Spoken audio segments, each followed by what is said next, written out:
Cette période de votre vie peut être la plus belle si vous contrôlez ce sur quoi vous portez votre attention, si vous y trouvez un sens plus stimulant et si vous modélisez ceux qui ont réussi avant vous. Financièrement, émotionnellement, spirituellement, ça peut être la plus belle période de votre vie. Mais pour cela, il faut que vous preniez contrôle de votre état. Et si vous pensez qu'une journée suffira, vous avez tort. Vous allez devoir vous créer des rituels. Vous êtes tous contrôlés par vos rituels, pas seulement celui-ci, mais par la manière dont vous vous levez le matin. Je vois dans la salle, je peux imaginer ce que sont vos rituels. Pour certains d'entre vous, le rituel, c'est de faire du sport 5 fois par semaine, c'est clair. De 4 à 6 fois par semaine, c'est évident. Sinon, vous n'auriez pas ce physique. Je ne sais pas quel sport vous faites. Du jogging, du bodybuilding, quoique pour certains, il est clair que c'est de l'haltérophilie.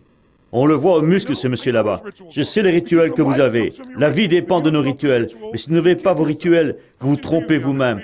Qui est d'accord avec ça? C'est yes. Il y a des rituels qui vous mettent dans un état propice et d'autres pas.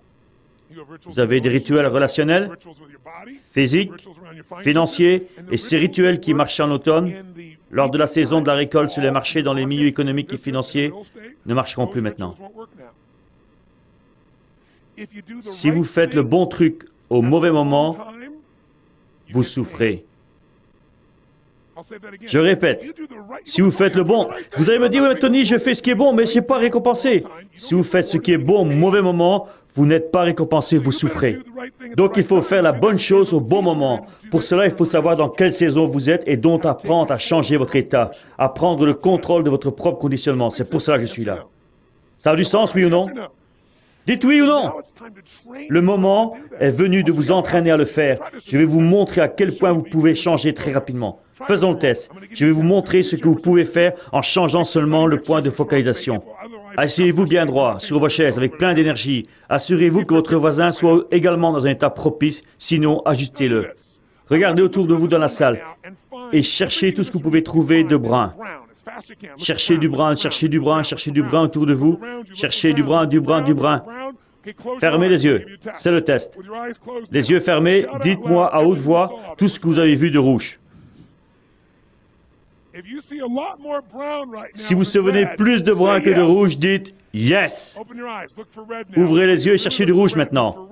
Cherchez tout ce qui est rouge. Rouge, rouge, rouge, rouge autour de vous. Cherchez du rouge, cherchez du rouge. Levez la main maintenant. Si cette fois vous avez trouvé plus de rouge, dites « Yes ». Pourquoi avez-vous trouvé plus de rouge cette fois-ci? Parce que qui cherche, trouve, c'est ça. Si vous focalisez sur une chose, vous la trouverez. En fait, laissez-moi vous dire ceci. Vous la trouverez même s'il n'est pas là. Qui a vu du Bordeaux et qui se dit que ça pouvait passer pour du rouge? Pour en avoir plus, c'est yes. Vous voyez ce que vous cherchez, vous allez le trouver. Donc si vous voulez changer de vie, mes amis, vous devez changer votre physiologie et votre focus. Et à quelle vitesse vous pouvez le faire, mes amis? En combien de temps? En combien de temps? En un claquement de doigts, en modifiant votre conditionnement. C'est tout ce qu'il y a à faire. C'est très rapide. En une ou deux questions. Essayons ceci. Répondez à cette question dans votre tête et soyez honnête. Dans votre vie actuelle, si vous le vouliez, de quoi pourriez-vous être fier? Si vous le vouliez vraiment. Pas si vous dites non, il n'y a pas de quoi être fier. Si vous vouliez vraiment être fier de quelque chose, de quoi seriez-vous fier? Vos enfants, votre santé, de votre corps, une solution de trouver un problème, plutôt que de vous enfuir, vous avez fait face. De quoi pouvez-vous être fier maintenant, si vous le vouliez? Qui a déjà une réponse? Laissez-moi vous dire quelque chose. Qu'est-ce qui crée cette fierté? Sur quoi vous concentrez quand vous ressentez cette fierté? Comment respirez-vous quand vous commencez à vraiment ressentir de la fierté? Quelle expression avez-vous sur le visage quand vous permettez de ressentir la fierté? Ça vous fait quoi?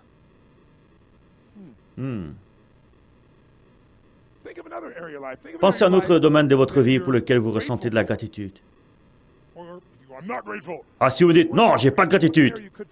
Mais si vous vouliez avoir de la gratitude, ce serait pour quel domaine de votre vie? Vous aurez de la gratitude pourquoi? Si vous vouliez vraiment ressentir la gratitude. Qui ressent de la gratitude dans un domaine particulier?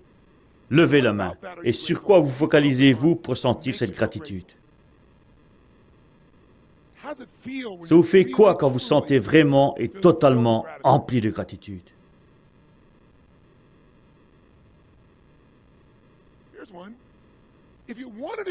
Une autre chose, si vous vouliez être enthousiasme par rapport à votre vie actuelle, les autres ne regardent pas. Qu'est-ce qui vous exciterait dans la vie? Si vous vouliez vraiment de quelque chose qui vous excite, qu'est-ce qui pourrait créer cette excitation? Sur quoi pourriez-vous focaliser? Même dans une situation difficile, sur quoi pourriez-vous vous concentrer si vous vouliez vraiment ressentir cet engouement, cette excitation? Qu'est-ce qui pourrait vous enthousiasmer?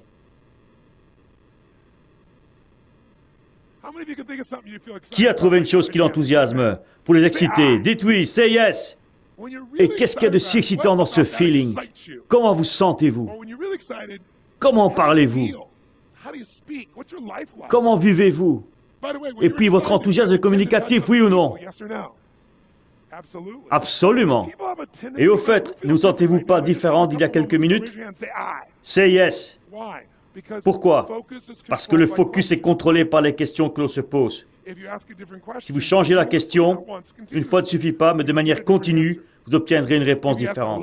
Si vous posez une question idiote, vous aurez une réponse idiote et vous serez dans un état idiot. Des gens disent, pourquoi ça n'arrive tout le temps qu'à moi? C'est pas vrai, ça n'arrive pas tout le temps qu'à toi. Mais le cerveau, c'est comme un ordinateur. Tu lui poses une question et il va te répondre, parce que tu le mérites, connard. Il y a des gens qui me disent, comment ça se fait que j'arrive pas à maigrir? Ils pourraient maigrir, mais se posent la mauvaise question et leur cerveau est forcé de répondre, parce que tu manges comme un porc. À question idiote, réponse idiote.